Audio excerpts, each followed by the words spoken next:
Vale, efectivamente. Perdón, que es que estoy más acostumbrado al Vale. Teams que al Zoom, lo siento. Para mí ya se ve Ahí perfecto, va. espero que para los demás también.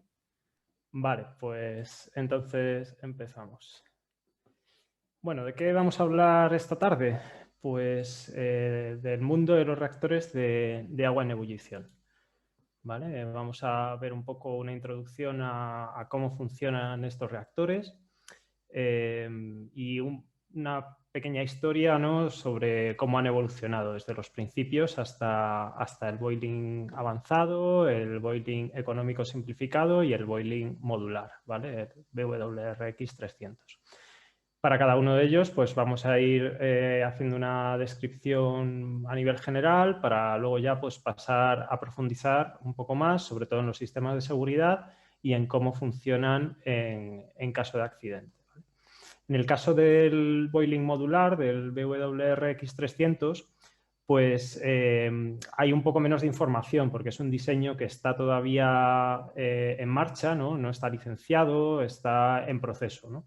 Y hay bastantes temas también que por cuestiones comerciales, ¿no?, de propiedad intelectual, pues no son muy públicas. Pero bueno, yo os voy a contar lo que he podido encontrar.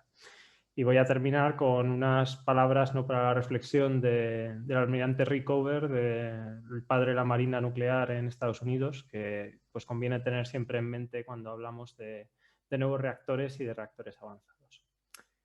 Bueno, pues, ¿qué es un...? Bueno, ¿dónde encajan los reactores que vamos a ver dentro del esquema de las generaciones que habéis visto en alguna otra presentación anterior? Pues el boiling avanzado es, como su propio nombre indica, avanzado, está en la generación 3, es coetáneo pues, del EPR en su desarrollo, mientras que el boiling económico simplificado pues ya es un diseño evolucionario, ¿vale? De generación 3 plus, 3 más. Yo tampoco me voy a meter en estos temas de marketing, ¿no?, de qué es 3 más y 3 plus, pero bueno, por tener un poco el mapa de dónde estamos. Y el boiling modular, pues entra dentro de los SMRs, ¿vale? Los reactores pequeños y modulares. Bueno, entre pequeño relativamente, ¿no? Son 300 megavatios, pero pertenece a esa familia. Bueno, y entrando ya un poco más en materia, ¿qué es un reactor de agua en ebullición? Pues bueno, esta es la clásica figura que tenemos en la web de la NRC, pero viene muy bien para asentar las bases. Es un reactor en el cual el vapor que va a mover la turbina se genera en la propia vasija del reactor, ¿vale? Entonces eso nos ahorra una serie de componentes como son los generadores de vapor y también como no tenemos que controlar la presión con un presionador, pues ese componente también nos lo ahorramos. Funciona a menos presión que los reactores de agua a presión, funciona a unos 70 bares frente a 160, 157 de los reactores PWR.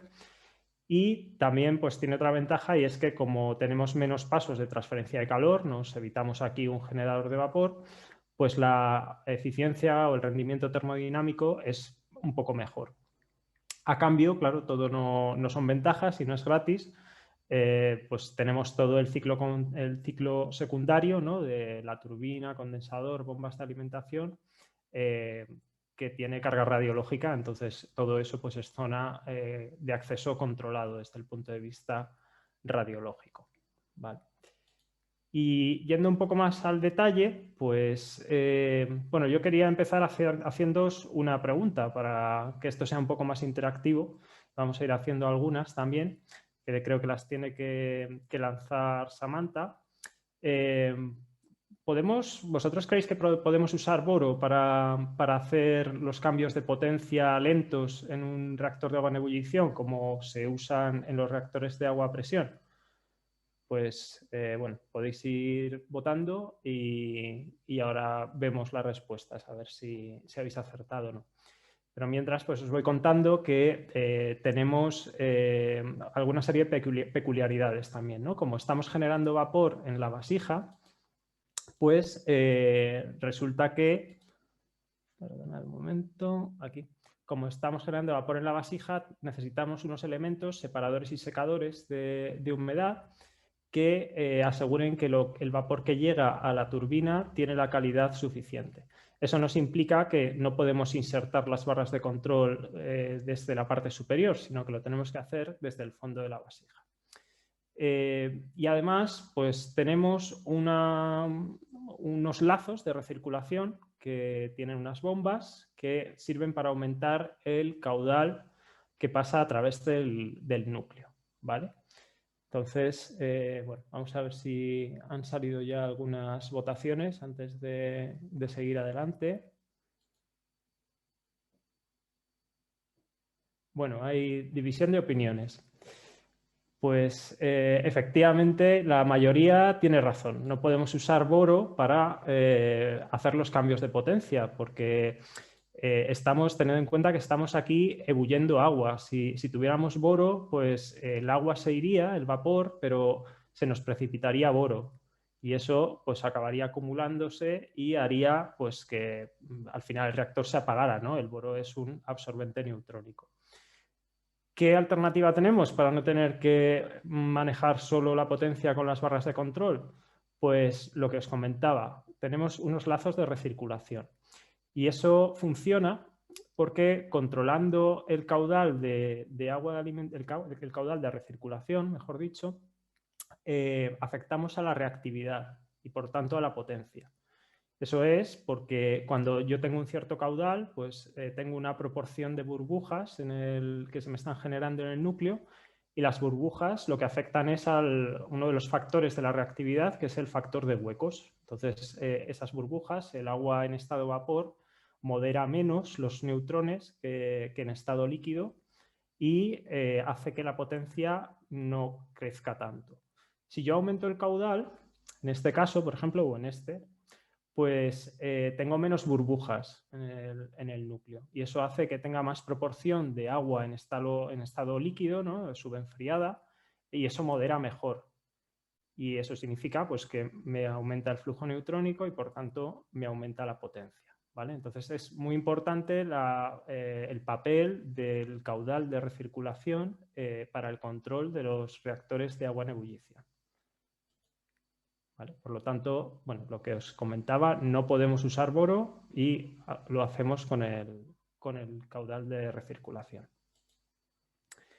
Bueno, vamos a ver un poco de historia, ¿vale? Cómo evolucionaron los reactores de agua en ebullición en cuanto a la barrera de presión. La barrera de presión es pues todo lo que envuelve, digamos, al circuito que está a 70 bares, que es el NSSS, ¿no? El sistema de generación nuclear de vapor. Pues desde los inicios en Dresden 1, que teníamos, bueno, aparte del reactor aquí, veis que casi, más que el reactor, ocupan 3 generadores de vapor secundarios, se llamaban, que esto era como un híbrido de un reactor de agua en ebullición y otro de agua a presión, y además un tambor para separar mejor el vapor del agua antes de llevarlo a la turbina. Esto era muy complicado, entonces se fue evolucionando. En Gunremmingen A, en Alemania, ya se eliminó el tambor y ya en Oyster Creek pues, eliminaron los generadores de vapor secundarios por los lazos de recirculación. Aquí en esta central había 6 lazos, pero en un afán de ir simplificando, ¿no? Pues pasamos a Dresden, que aquí la innovación fue el incluir unas bombas de chorro, las jet pumps, que aprovechando el efecto Venturi multiplican el efecto de los lazos de recirculación externa, ¿vale? Y eso pues, nos ahorró 4 lazos. Y ya el siguiente paso fue el boiling avanzado. Y este, pues además de tener como novedad pues, unas técnicas de construcción modulares que luego veremos, pues se incorporó las bombas de recirculación internas, ¿vale? Que están integradas en el fondo de la vasija y con eso pues eliminamos totalmente el lazo de recirculación externa. ¿Cuál fue el siguiente paso? Pues oye, podemos cargarnos también las bombas internas. Pues sí, podemos hacer un reactor que funcione por circulación natural.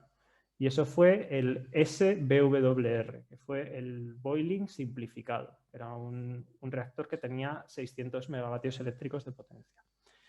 Pero esto, pues, a ver, la economía de escala no era muy buena. Entonces, a lo que se evolucionó fue al reactor económico simplificado, ¿vale? Y esto, pues, es un reactor con mayor potencia, pero que sigue funcionando por circulación natural. Y como último paso ya tenemos el SMR, el boiling modular, que sigue funcionando por circulación natural, pero es más pequeño. Más pequeño en una dimensión de la vasija, digamos. Es más estrechito, más esbelto y tiene menos potencia, ¿vale? Y luego pues también lo veremos.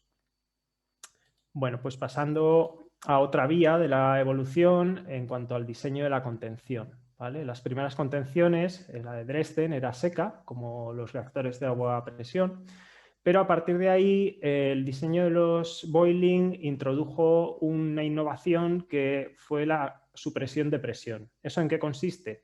Pues que si yo tengo una fuga de vapor, un accidente de pérdida de refrigerante dentro de contención, se me va lógicamente a generar vapor. Ese vapor, para intentar que no eleve demasiado la presión de contención y poder hacer unas contenciones con presiones de diseño más bajas, lo que puede hacer es forzarlo a pasar por una piscina. En los primeros diseños era un toro, luego pasó a ser piscinas, para que el vapor condense y por lo tanto baje la presión en contención. Y ahí, pues, en ese camino, pues hemos tenido distintos diseños de contención, desde el Mark I al Mark III, ¿no? Hay ejemplos, pues, bueno, el Mark I, el ejemplo ya clásico son los reactores de Fukushima Daiichi, pero hay muchos otros en el mundo. El Mark II, pues, Laguna Verde en México, o el Mark III, Cofrentes aquí en España, o Leibstadt en Suiza, ¿no? Y ya en el reactor de agua en ebullición avanzado, la innovación es intentar hacer una contención más pequeña, ¿vale? Más pequeña, con menor volumen, con el mismo concepto de supresión de presión, con esas piscinas que luego veremos, pero además también una contención bastante más resistente, con un diseño que se llama RCCV, que es Reinforced Concrete Containment Vessel. Al final es de hormigón reforzado, pero muy reforzado, ¿vale? Que luego veremos.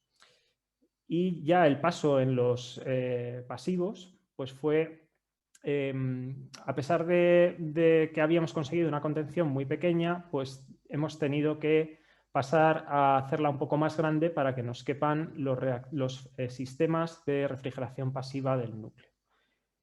Finalmente, es curioso que en el último diseño, el boiling modular, pues volvemos a los orígenes, a las contenciones secas. ¿Y eso por qué? Pues, bueno, es menos volumen y eso tiene sus ventajas, ¿vale? Sobre todo de reducción de costes.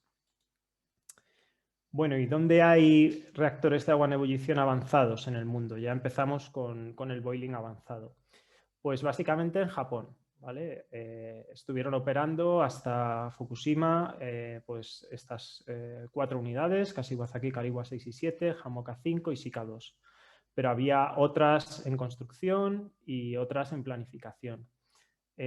También hay 2 unidades en Taiwán, Lungmen 1 y 2, pero que por cuestiones políticas no han llegado a arrancar. Y bueno, ya ha habido proyectos también en South Texas, que fue para el que trabajé yo, y en Reino Unido, que no han llegado a prosperar. Y bueno, en Japón, ¿qué pasa? ¿Se van a rearrancar estos reactores o no? Pues en ello están. Esto es Hamoka 5, emplazamiento con los 4 reactores antiguos y el nuevo, el boiling avanzado. Y podéis ver aquí pues, el tremendo muro que han hecho de protección contra tsunamis, que esto tiene 22 metros de alto. Y además de eso, pues han implantado pues, puertas a prueba de inundaciones y muchos otros refuerzos. Y bueno, pues están en el proceso de relicenciamiento para que la autoridad reguladora japonesa pues, les permita rearrancar. Bueno, pues ya pasamos a ver un poco más en detalle cuál es la disposición del boiling avanzado. Tenemos el edificio de turbina, ¿vale? el edificio del reactor y entre medias el edificio de control, con la sala de control en él. En el edificio del reactor, pues lo que ocupa su centro es la contención primaria, ¿vale? Y en el resto del edificio, pues tenemos los sistemas de seguridad en cotas bajas, ¿vale? Todo esto por aquí son sistemas que luego veremos. Los acumuladores de presión que nos permiten insertar las barras de control si fuera necesario. Los generadores diésel de emergencia y también la piscina de almacenamiento de combustible gastado. Aquí en este esquema pues vemos ya un poco más a nivel de sistemas, pues toda la parte del secundario que está en la zona derecha, ¿no? Y la parte de la isla nuclear o el sistema de generación nuclear de vapor, que es lo que nos interesa. Son sistemas que vamos a ir viendo. Aquí simplemente os quería llamar la atención sobre un sistema que es operacional, no es de seguridad, pero es importante y sirve para purificar el agua del reactor. ¿Vale? Eso es importante, sobre todo porque como tenemos todo el primario, todo el secundario que es radiactivo, pues cuanto más pura y en mejores condiciones esté el agua que pasa por nuestro reactor, pues menos dosis y menos problemas tendremos en la parte del secundario. Y aquí también pues vemos cuál es la potencia que nos da este reactor, ¿vale? Son 1350 megavatios eléctricos. Pasando ya a la vasija, pues cumple lo que os he comentado de los reactores de agua en ebullición. Las barras de control se tienen que insertar por abajo. Tenemos aquí el núcleo y sobre él pues tenemos los separadores de humedad y los secadores. De forma que el vapor que se va generando en el núcleo, las burbujas, van subiendo, aquí se separa, va mejorando su título, su proporción de vapor seco, hasta que aquí en el domo, digamos, la parte superior, tenemos vapor prácticamente seco, ¿no? Y esto pues sale por las toberas del vapor principal, que hay 4, y van a la turbina. El agua de alimentación, pues lógicamente también tiene que entrar y eso pues entra por una de las toberas, baja por el barrilete y entra por la parte inferior del núcleo. ¿Vale? Bueno, pues vamos a ver algunas fotos más sobre la vasija. Aquí veis la instalación de la vasija en Kashiwazaki Kariwa 7 y aquí una imagen de la fabricación de uno de los segmentos anulares de la vasija. Esto, una novedad que tiene con respecto a los reactores de agua en ebullición anteriores es que todo este anillo es una pieza de forja, ¿vale? No tiene soldaduras. Vosotros imaginaros lo que supone hacer esta pieza de forja. Aquí veis a un señor, ¿no? Un poco agachado, pero os sirve para hacer idea del tamaño. Y entonces, con esto eliminamos las soldaduras axiales que teníamos en los reactores anteriores, ¿no? Que teníamos 3 soldaduras axiales como mínimo. De forma que solo tenemos ahora soldaduras circunferenciales. Son más o menos por aquí y por aquí. Y además no tenemos ninguna soldadura en la zona del núcleo, ¿vale? Que eso es importante porque al estar expuesta esa zona a mucha irradiación neutrónica, esas soldaduras tienen más tendencia a fragilizarse y condicionan la vida del reactor. Aquí ya otra foto de la fabricación de la vasija, pero desde su parte inferior, y se pueden ver pues, estas penetraciones que son las de las bombas internas de recirculación y las penetraciones de las barras de control, que son estas que se ven un poco más grandes, y intercaladas entre ellas hay otras penetraciones más pequeñitas que son para la instrumentación. Y aquí pues también podéis ver una serie de toberas, esta es una de las de salida de vapor principal y el resto pues son la del agua de alimentación y la de sistemas de seguridad que necesitamos para asegurar la refrigeración del núcleo. ¿Cuánto pesa la vasija? Pues son 900 toneladas. La mayor carga de las que se izan durante el proceso de construcción. Aquí esta diapositiva me sirve también para enseñaros pues, un poco ese proceso modular de construcción usando una grúa de gran tonelaje. Y aquí veis pues, los distintos componentes de, bueno, hay parte que son de la isla de turbina, digamos, y otros que son de la isla nuclear. Pero esto es muy relevante también saber que en Japón está probado que estos reactores se pudieron construir en 4 años. Esto es prácticamente un récord. Vale, pues pasamos a las bombas de recirculación, que os he comentado que era una de las novedades con respecto a los boiling anteriores. Tenemos 10 bombas de recirculación en la parte inferior de la vasija y, como os he dicho, lo que hacen es impulsar el agua de alimentación que entra por aquí y pues baja por el barrilete, es impulsado por las bombas y atraviesa el núcleo. Son bombas que son parte integrante de la barrera de presión, ¿vale? Todo esto es barrera de presión del reactor. Y tienen la ventaja de que no tienen inyección a sellos, ¿vale? O sea que si yo dejo de... Hay una inyección, pero sirve como purga, digamos, para purificar, para asegurar que no se acumulan CRAD, ¿no? Bueno, residuos que no nos interesan y que pueden ser radiactivos y perjudicar o hacer más difícil el mantenimiento. Pero si pierdo eso, no pasa nada, no tengo una fuga de refrigerante a través de la bomba. Aquí tenéis una foto de lo que es el motor de la bomba. Son casi 1 megavatio, tiene 830 kilovatios cada uno. O sea que son, al final, entre las 10, pues es una potencia de bombeo importante. El núcleo, pues son casi 4.000 megavatios térmicos con 872 elementos combustibles y 205 barras de control. ¿Vale? Las barras de control en los reactores de agua en ebullición tienen la particularidad de que tienen forma de cruz, ¿vale?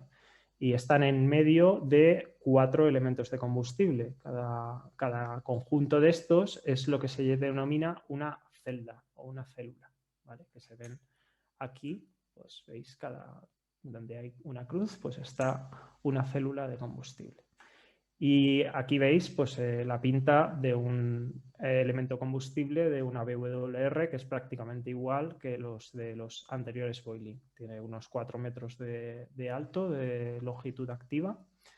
Y bueno, pues en eso hay pocas novedades. ¿Cómo muevo las barras de control? Que es lo que nos interesa, bueno, lo que hemos visto que es una de las formas, ¿no?, de controlar la potencia, lógicamente. Pues aquí tenemos otra novedad, y es que los accionamientos de barras, en vez de ser puramente hidráulicos, como eran en los reactores de agua en ebullición anteriores, pues son electrohidráulicos, ¿vale? Y es un diseño similar al de las centrales alemanas de agua en ebullición, que hay mucha experiencia, ya desde los años 70 pues se usaba este diseño. Permite un movimiento más fino, o sea, no es a golpes prácticamente como se podía hacer con un accionamiento hidráulico, sino que lo hago muy fino. Eso me permite hacer cambios de potencia pequeños de forma muy controlada y además reducir los tiempos de arranque.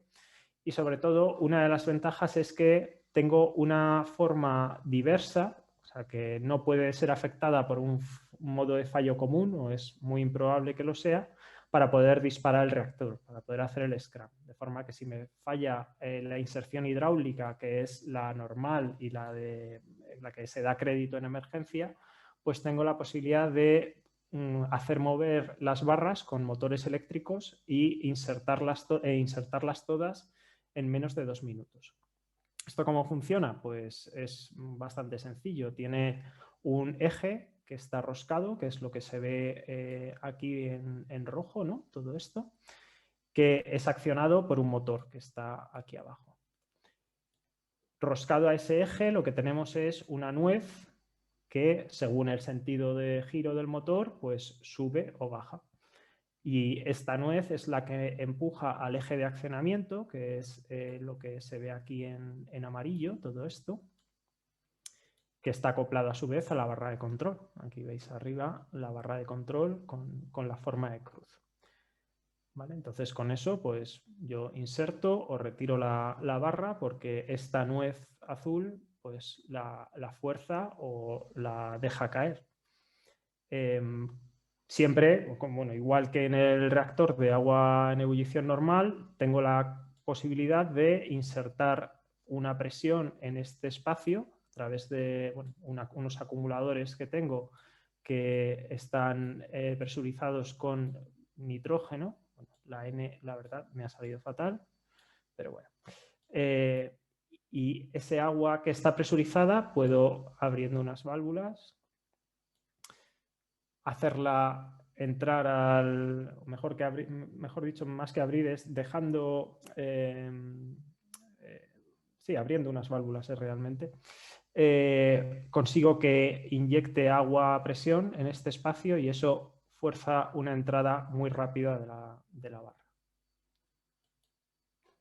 La instrumentación y control, pues aquí hay otra novedad, quizá un poco más difuminada, pero bueno, pues al final es que ya tenemos todo digital, ¿vale? Prácticamente todo. Eso es una novedad con respecto a los reactores anteriores. Y está distribuida la arquitectura en tres escalones. Un escalón que es de campo, un escalón que es de sistema y finalmente uno de planta o de supervisión. En el de campo lo que tenemos son unas unidades multiplexoras que sirven como concentradores de todas las señales que llegan o que deben ir a componentes, a bombas, a válvulas, sensores, que lo que hacen es, pues como digo, consolidarlas o recopilarlas, concentrarlas, para que luego se transmitan al resto del sistema de control a través de fibra óptica. Eso nos ahorra un montón de cables que tenemos en las centrales convencionales. En el nivel de los sistemas, pues lo que tenemos son controladores redundantes siempre, en mayor o menor medida. En algunos casos tenemos 4 redundancias, en otros 2, en otras 3, dependiendo del sistema. Por ejemplo, el RPS, que es la protección del reactor, pues tenemos 4 redundancias, y el FCS, que es la refrigeración de emergencia del núcleo, también. Y ya, pues en el nivel más cercano al operador, ¿no? A la interfaz hombre-máquina, pues ya es el panel de control, sala de control, el sistema de alarmas y el ordenador de planta. ¿Qué pinta tiene una sala de control de un boiling avanzado? Pues esta es la de Kashiwazaki Kariwa. Esta parece bastante ochentera, la verdad, ¿no? Con sus monitores de rayos catódicos, pero esta de Lungmen pues ya es algo un poco más moderno, con ya sus pantallas planas y demás, un mímico que representa, pues, para, digamos, mejorar la conciencia situacional de los operadores, pues los circuitos más importantes de la planta. Y una cosa también que es interesante es que, a pesar de toda la electrónica, seguimos manteniendo una serie de controles que son cableados, que van directamente a la actuación de los componentes. Eso es para evitar que tengamos un posible fallo de modo común, que pues imaginaros que nos hackean la central, ¿no? O que hay un error de diseño que afecta a todas las redundancias del sistema digital. Y cómo paramos la central y cómo aseguramos la seguridad, pues para eso tenemos esta serie de controles, que es para los sistemas estrictamente necesarios para parar la central y asegurar la refrigeración del reactor. Bueno, la contención, lo que habíamos ido viendo al principio, cómo había ido evolucionando y las características que tiene, ¿no? Pues es una contención bastante compacta, ¿vale? Tiene menos volumen, 30% menos que el Boiling 6, el Mark III. Está inertizada con nitrógeno. Eso es para que si tengo un accidente que se me genere hidrógeno, no haya oxígeno y por tanto pues no pueda tener explosiones. Y lo que os comentaba, yo aquí si tengo una generación de vapor por una fuga, por un accidente de pérdida de refrigerante, ¿vale? Pues lo que, debido a la presión que se va a generar, pues ese vapor no le queda otra que bajar por estos tubos que terminan en unas toberas por debajo del nivel del agua de la piscina de supresión. Eso hace que se me condense ese vapor y me baja la presión. También en ese movimiento de barrido se me pueden arrastrar los incondensables que tenga, ya no solo el nitrógeno, que lógicamente voy a tener, sino también hidrógeno u otros gases, y se me acumularían en la parte del pozo húmedo, que se denomina, ¿vale? La contención se divide en el pozo seco, tanto la parte superior como inferior, que es donde está el reactor, y el pozo húmedo, que es donde está la piscina de supresión. Aquí es interesante también que hay unos elementos que se llaman rompedores de vacío, que son necesarios para proteger la integridad estructural de esta parte, que es el piso de diafragma que llaman, ¿no? Es como un anillo, y eso es necesario porque cuando condensa el vapor puede ocurrir que la presión en el pozo seco baje significativamente por debajo de la que tenemos en el pozo húmedo. Y entonces debe aliviarse esa diferencia de presiones pasando vapor o aire, ¿no? O nitrógeno desde la parte del pozo húmedo hacia el pozo seco. Lógicamente no puede funcionar al revés. O sea, estos rompedores de vacío no pueden dejar que pase vapor en el otro sentido, porque si no sería un bypass a el camino que nos interesa. ¿Vale? Y la presión de diseño que tenemos en la contención son 3,16 bares. Aquí en esta foto pues se ve ya con un poco más, bueno, esto es una maqueta, ¿no? Pero que sirve para hacerse una idea mejor de la disposición. Y aquí, pues como os decía, esta es la parte del pozo húmedo. Y aquí, pues justo desde esta zona, vamos a ver en la siguiente transparencia la pinta que tiene. Mirando primero en esta dirección y mirando también hacia abajo. Bueno, pues aquí vemos, estas son las válvulas rompedoras de vacío que os comentaba. ¿Vale?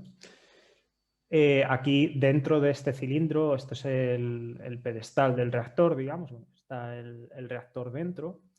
Y si miramos hacia abajo, pues vemos el fondo de la piscina de supresión.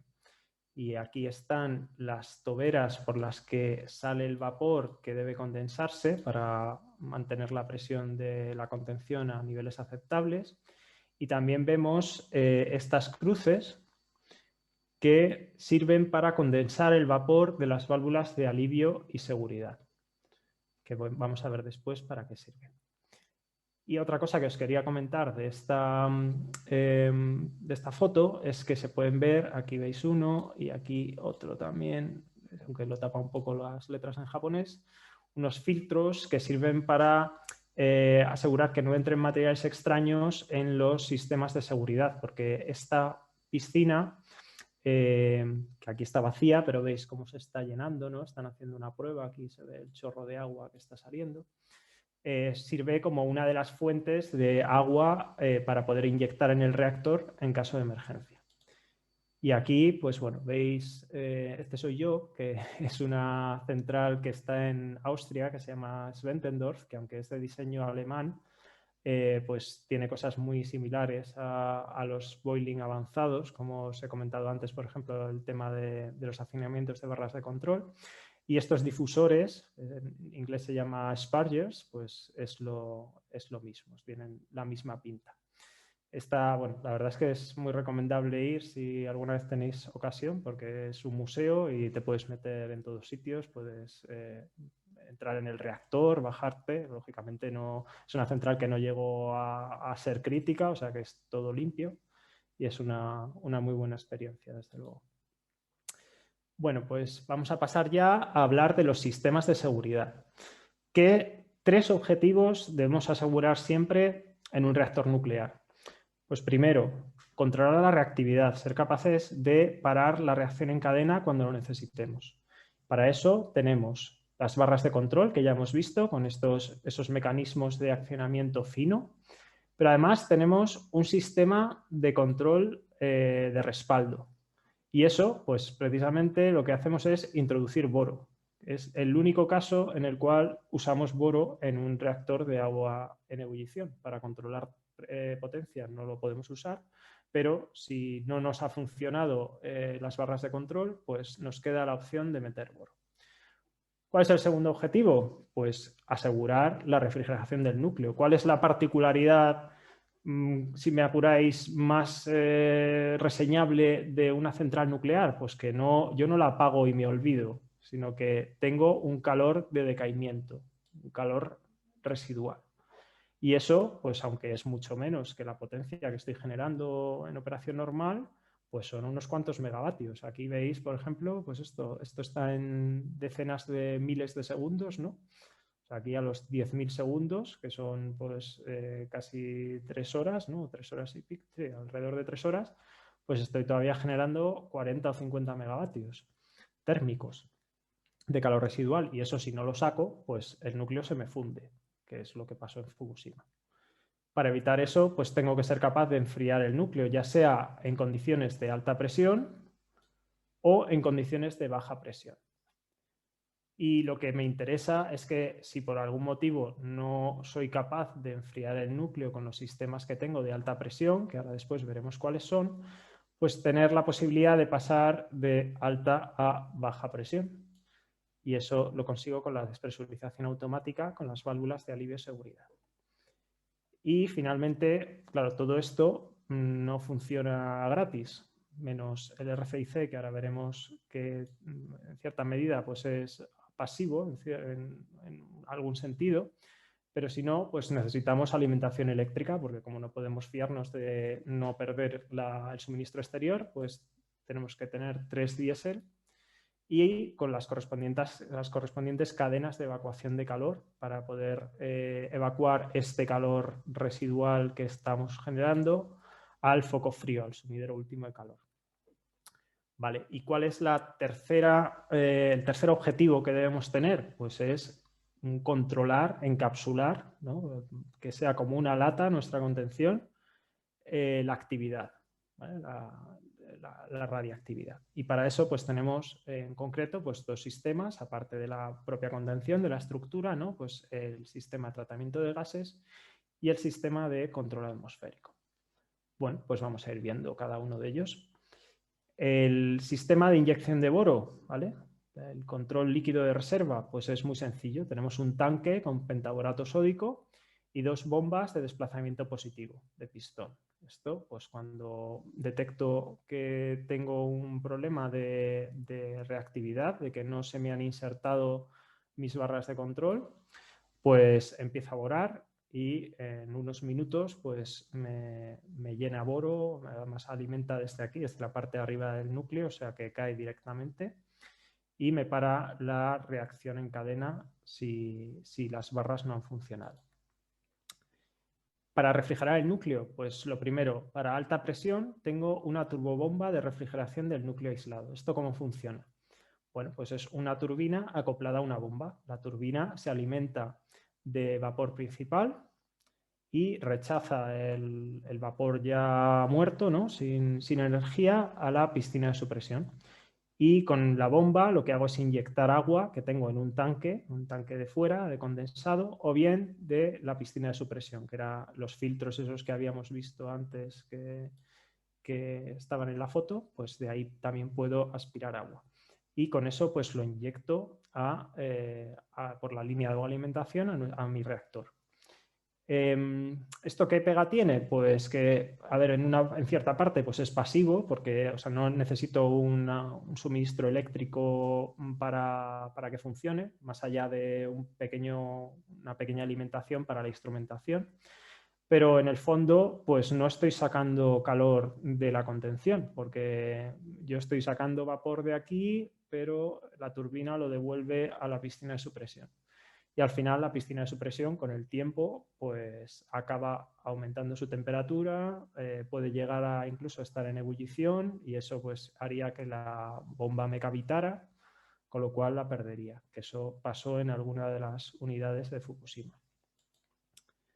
Bueno, como sistema adicional de inyección a alta presión, tengo la inundación, las bombas de inundación del núcleo a alta presión, que de estas tengo dos, ¿vale? En las redundancias, en los trenes Bravo y Charlie.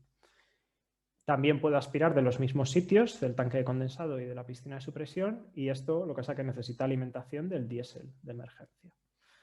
Y inyecto pues también a la parte superior del núcleo en este caso. Si estos sistemas no me funcionan, pues me queda la opción B, ¿no? Oye, pues voy a ir a una presión más baja a ver si los sistemas de baja presión sí que me funcionan. Para eso, pues tengo unas válvulas de alivio y seguridad, que tenemos 18, pues 8 de ellas tienen una función que se denomina de despresurización automática. ¿Vale? Eso pues en función del tiempo que ha transcurrido, del nivel de agua en la vasija, pues se activa y empieza a mandar vapor de las líneas de vapor principal a condensarlo en la piscina, en esas cruces que habíamos visto. Con eso pues vamos bajando la presión. Y cuando la presión ya es lo suficientemente baja, pues entra en juego el sistema de extracción o de evacuación de calor residual, que tiene distintos modos de funcionamiento. El primero de ellos es la inundación de baja presión. En este, pues lo que hace es tomar agua de la piscina de supresión, lo enfría en un cambiador de calor, ¿vale? Bueno, aquí están mostradas dos redundancias, son tres redundancias las que tenemos, ¿vale? La alfa, Bravo y Charlie. Lo que pasa es que la alfa inyecta al núcleo por un camino un poco distinto, pero bueno, eso es poco relevante. Pero este cambiador de calor pues es lo que nos lleva al foco frío, ¿no? Pues aquí al mar, al embalse o lo que sea, a través de un circuito intermedio. Aquí pues es por este camino pues vamos reponiendo agua de la piscina de supresión a el propio reactor, ¿no? ¿Qué otras opciones tengo con este sistema? Pues también puedo enfriar la piscina de supresión. Eso lo que hemos comentado, que la piscina, como he estado descargando calor a ella, pues a través de la descarga de la turbina de la turbobomba, de las descargas de las válvulas de alivio y seguridad, se me ha ido, bueno, y por el propio vapor que ha bajado por el accidente aquí y se ha condensado, pues puedo también enfriarla, ¿vale? La tomo de aquí, pasa por el cambiador y la retorno a la piscina. Y además, pues puedo rociar la contención, ¿vale? Para tanto la parte del pozo seco como el pozo húmedo y la piscina de supresión, para controlar mejor la presión que pueda tener ahí, ¿vale? Bueno, y con todo esto que os he contado, pues vosotros creéis que es posible un accidente severo, un accidente con fusión de núcleo, ¿no? En un reactor de agua en ebullición, pues teniendo en cuenta todas las redundancias que tenemos, diversidad y demás. Aquí pues tenéis la pregunta que podéis contestar.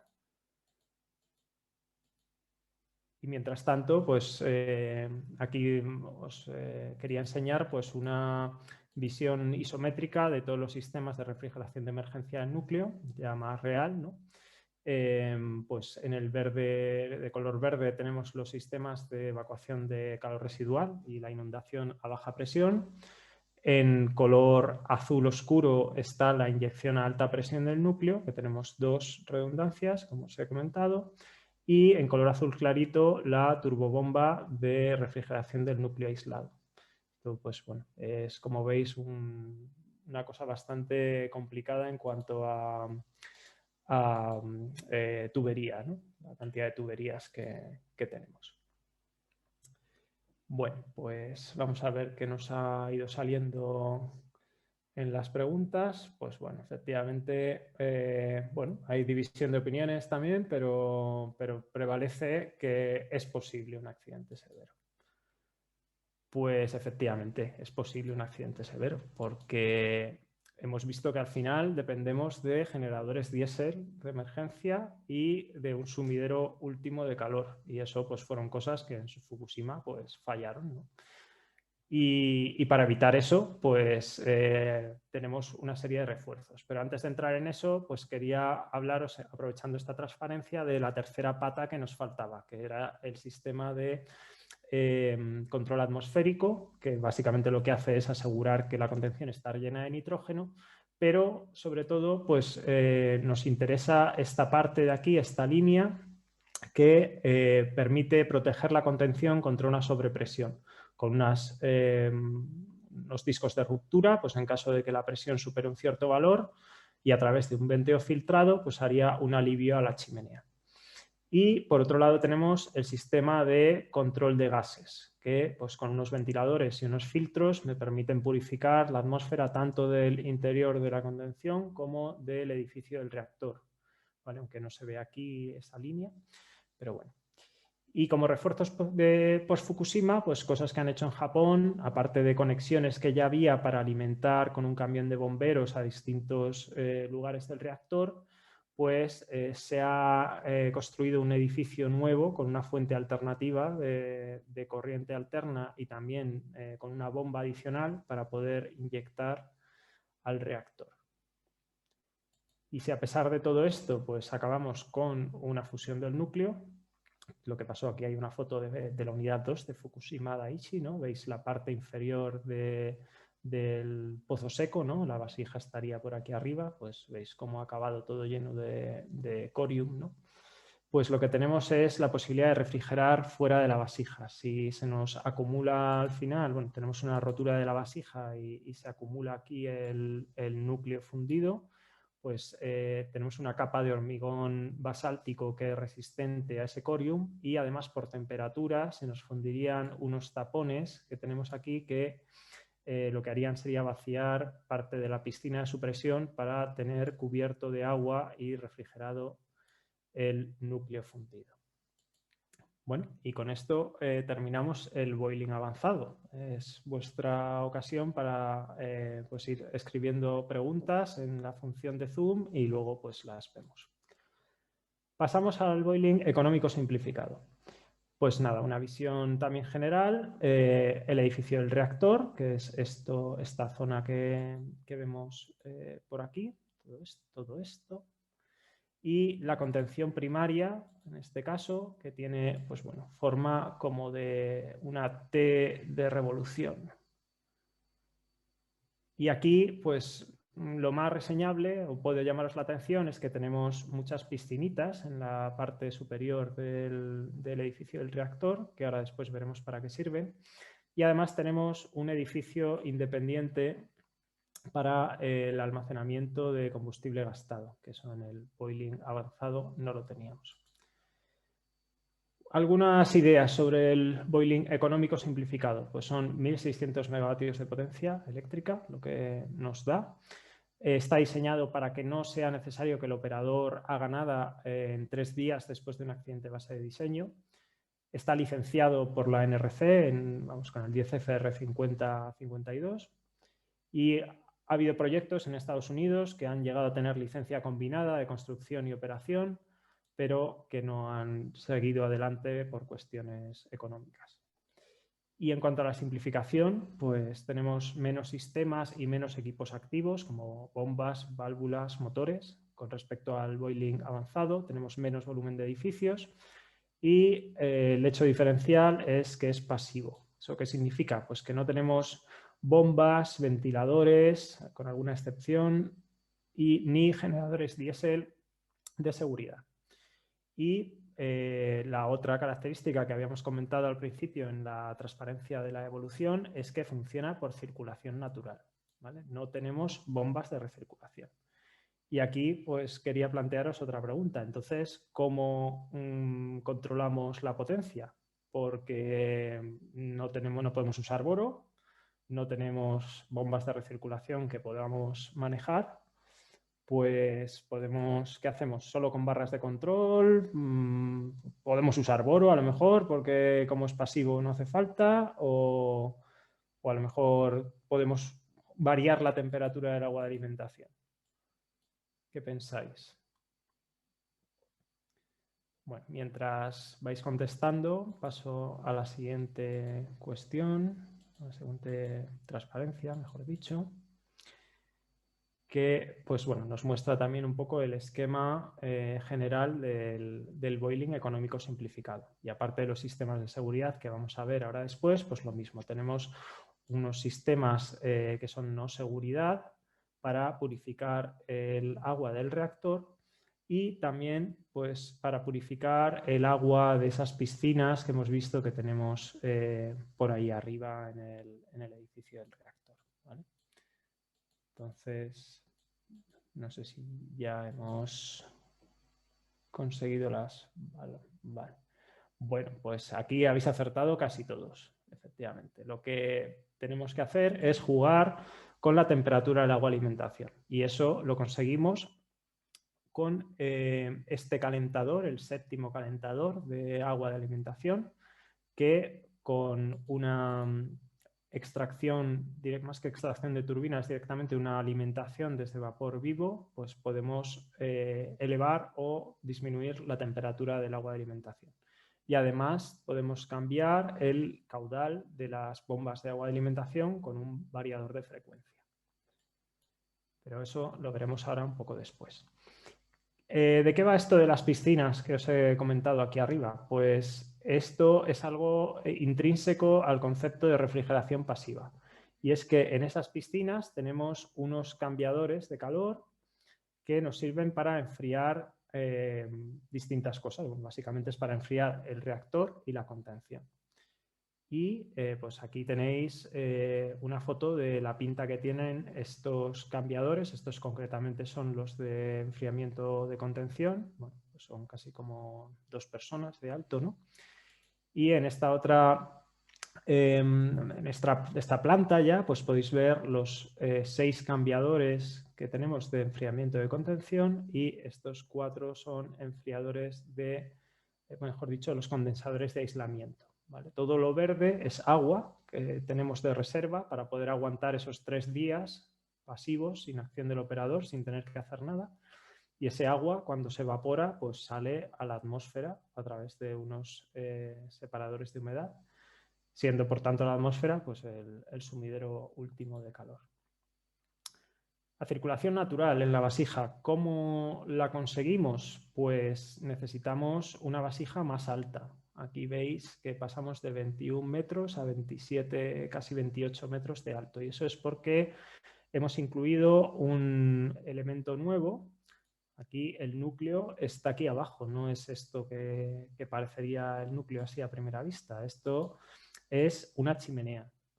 Esto sirve para fomentar el tiro, ¿no? la circulación natural del agua en el reactor.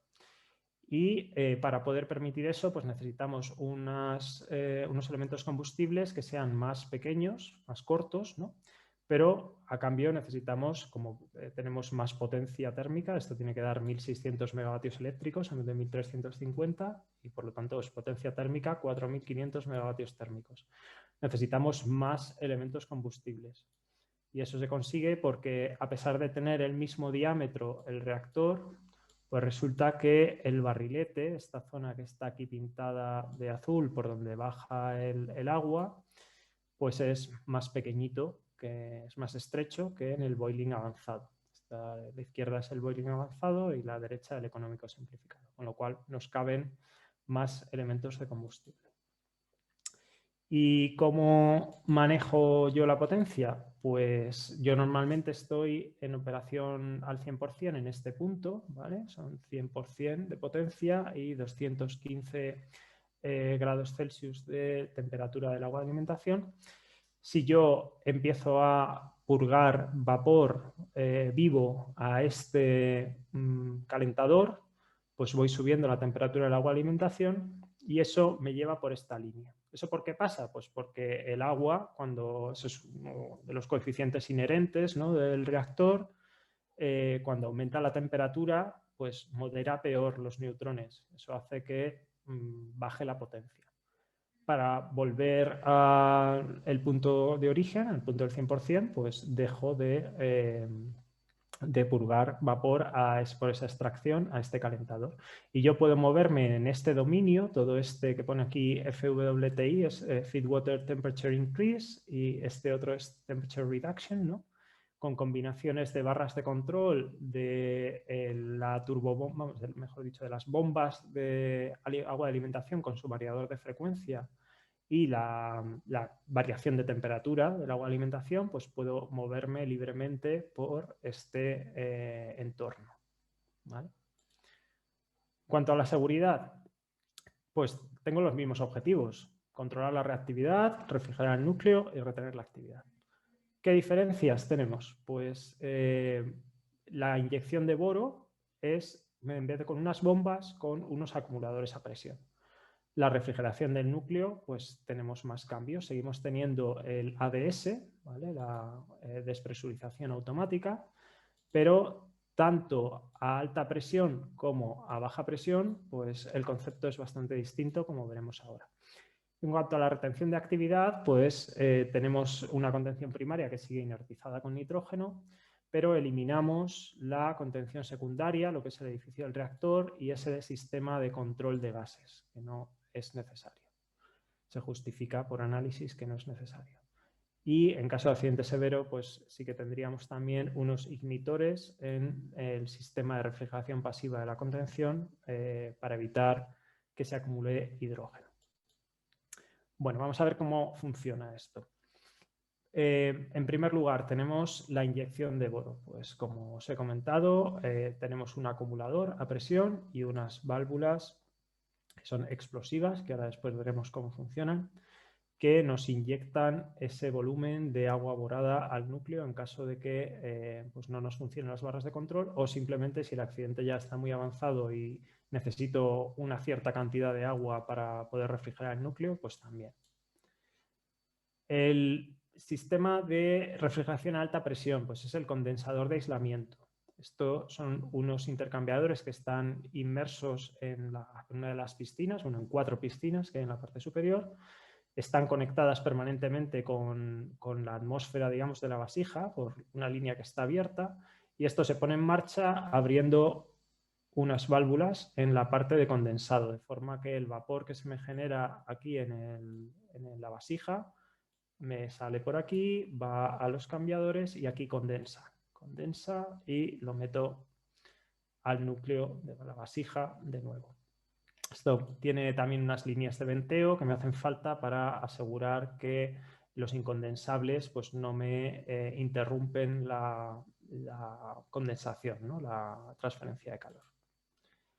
Para poder pasar a los sistemas de baja presión, tengo las válvulas de alivio seguridad, y una novedad es una válvula de despresurización, que esto lo que hace en el fondo es generar un lock artificial. Me comunica la vasija con toda la contención, ¿vale? Y eso pues, puede parecer una locura, pero tiene su sentido cuando lo vemos en conjunto.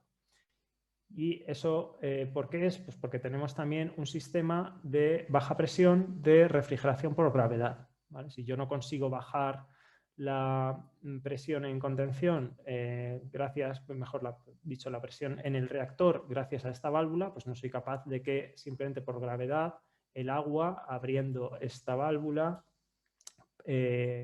penetre en la vasija y me refrigere el núcleo. Aquí además, bueno, tenemos una línea adicional que sirve para igualar presiones dependiendo de la evolución del accidente, y una línea de diluvio que sirve para llevar agua al fondo del pozo seco, que luego veremos para qué sirve.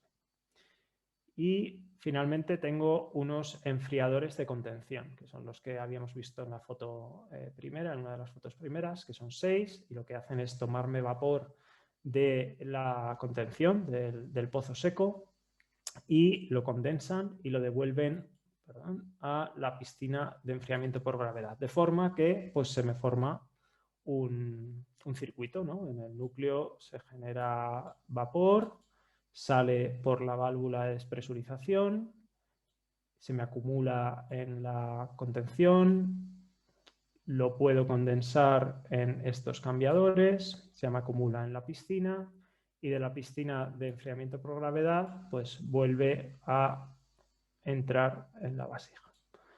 Y al final el calor lo estoy sacando a la atmósfera, porque estas piscinas pues empiezan a ebullir, ¿no? Y el vapor pues sale a la atmósfera.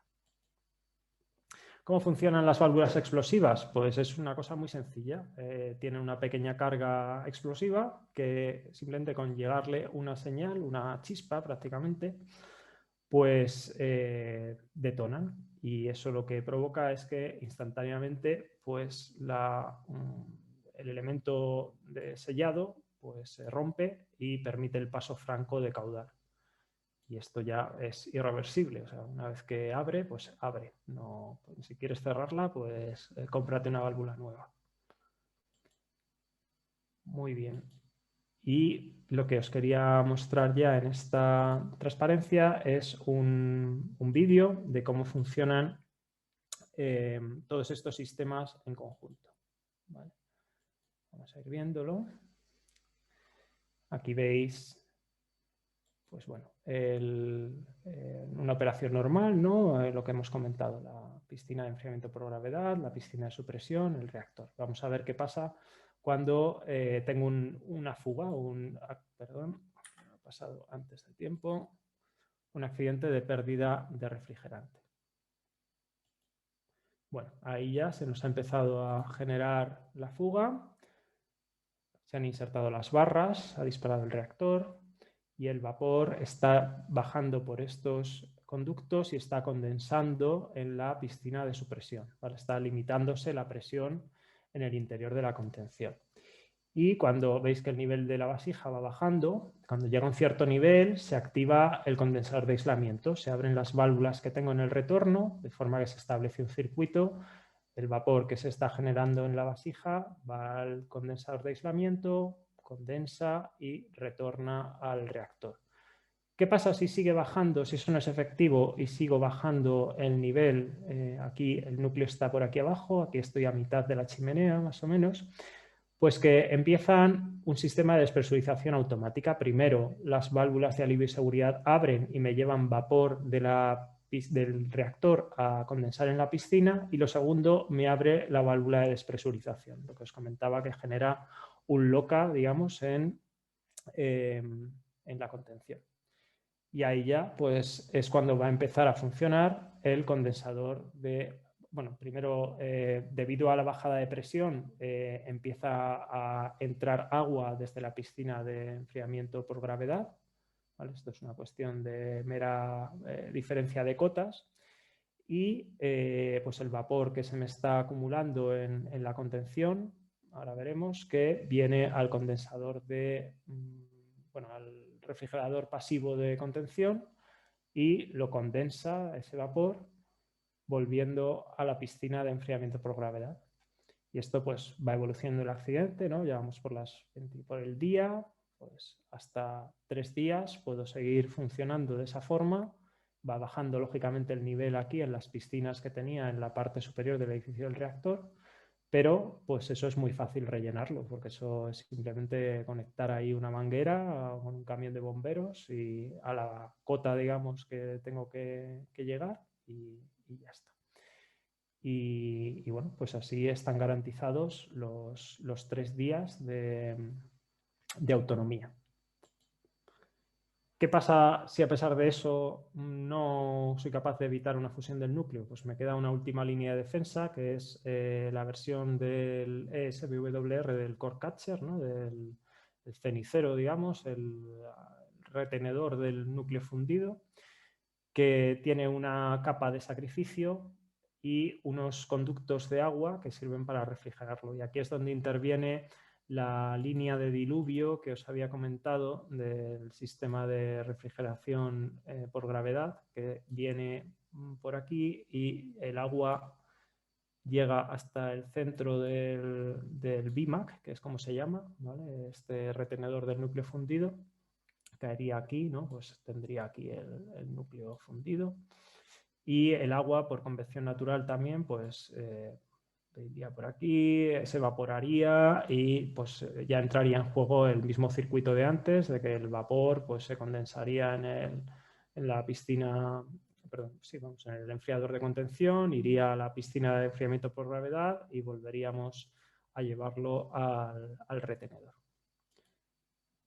Bueno, y finalmente pues quería acabar esta parte del boiling económico simplificado reseñando principales diferencias con el boiling avanzado y el convencional, ¿vale? En el boiling avanzado, en el boiling económico simplificado, pues tenemos circulación natural frente a las bombas internas que teníamos en el avanzado.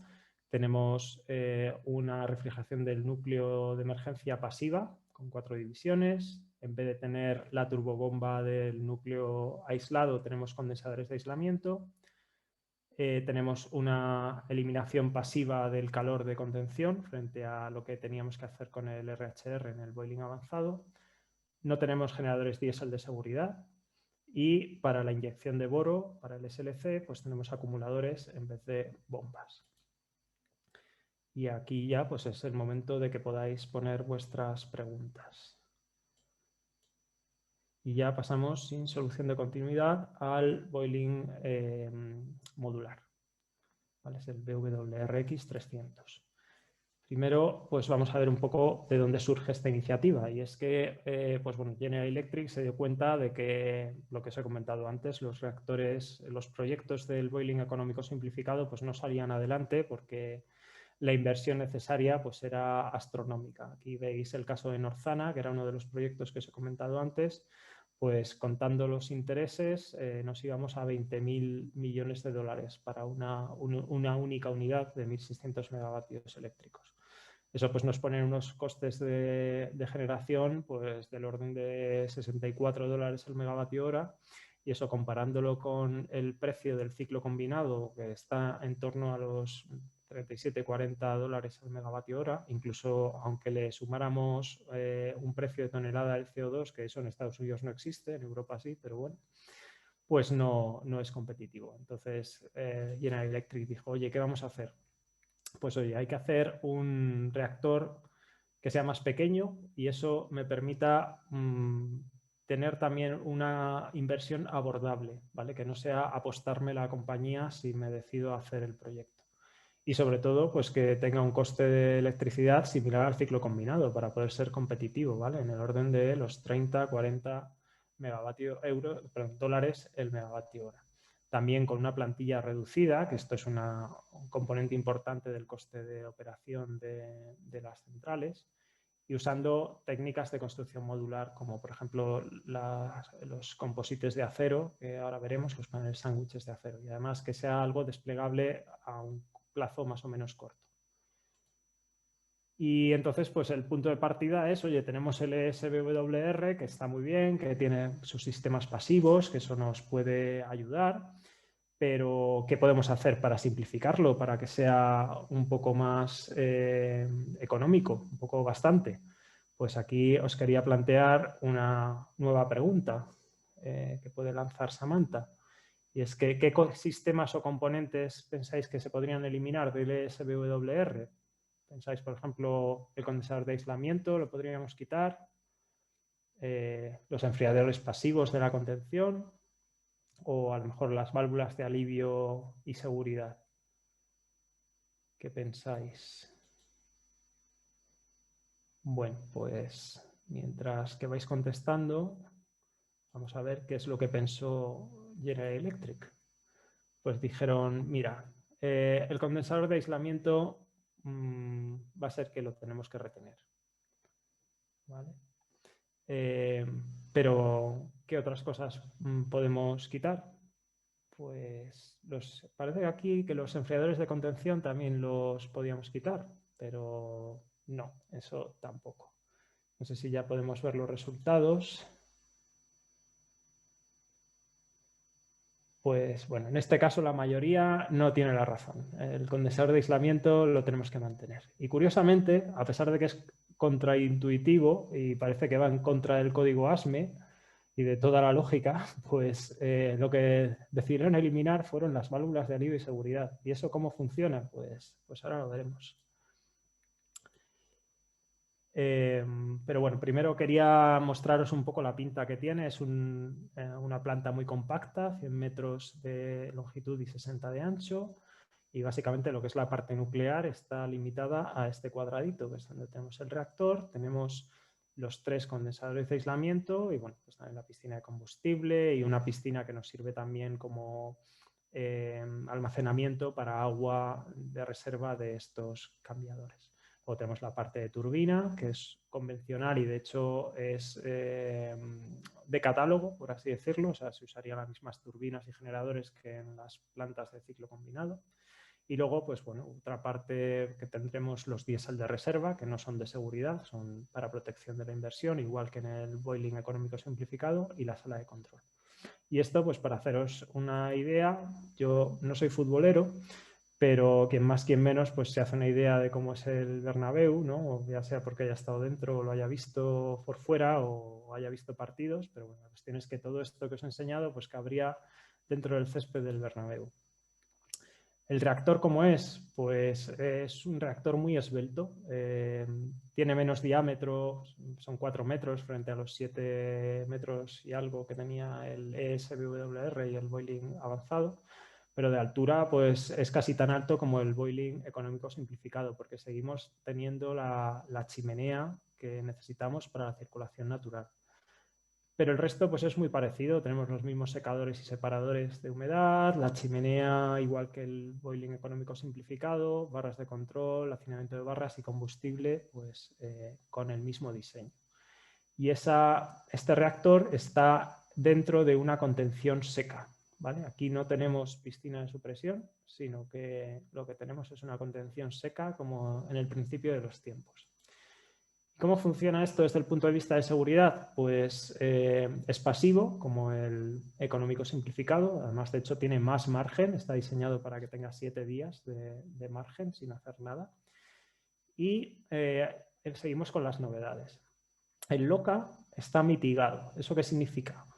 Pues que se han diseñado unas válvulas de aislamiento integral de la vasija del reactor, de forma que eso es en todas las líneas que penetren en la vasija que tengan más de 50 milímetros de diámetro, tiene 2 válvulas redundantes que me aíslan si tengo una rotura en la línea que continúa de esta válvula, ¿no?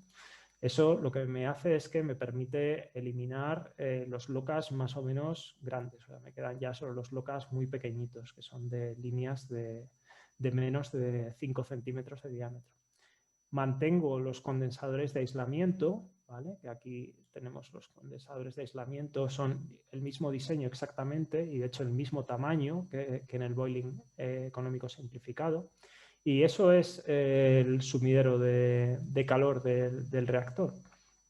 Y además también simplifico los enfriadores de contención. Ya no tengo piscinas para los enfriadores de contención, sino que tengo una cosa un poco distinta, son unos enfriadores tubulares que veis aquí, que lo que hacen es conducir agua desde la piscina que está en la parte superior del reactor, lo que es la cavidad del reactor, por un tubo, son 2 tubos concéntricos, por el interior baja agua hasta el fondo porque es más densa y por el exterior, o sea, por lo que es el espacio entre el tubo interior y el tubo exterior, pues sube el agua y va absorbiendo calor de la propia contención hasta que sale por convección natural, ¿no?, a esta piscina que tengo en la parte superior.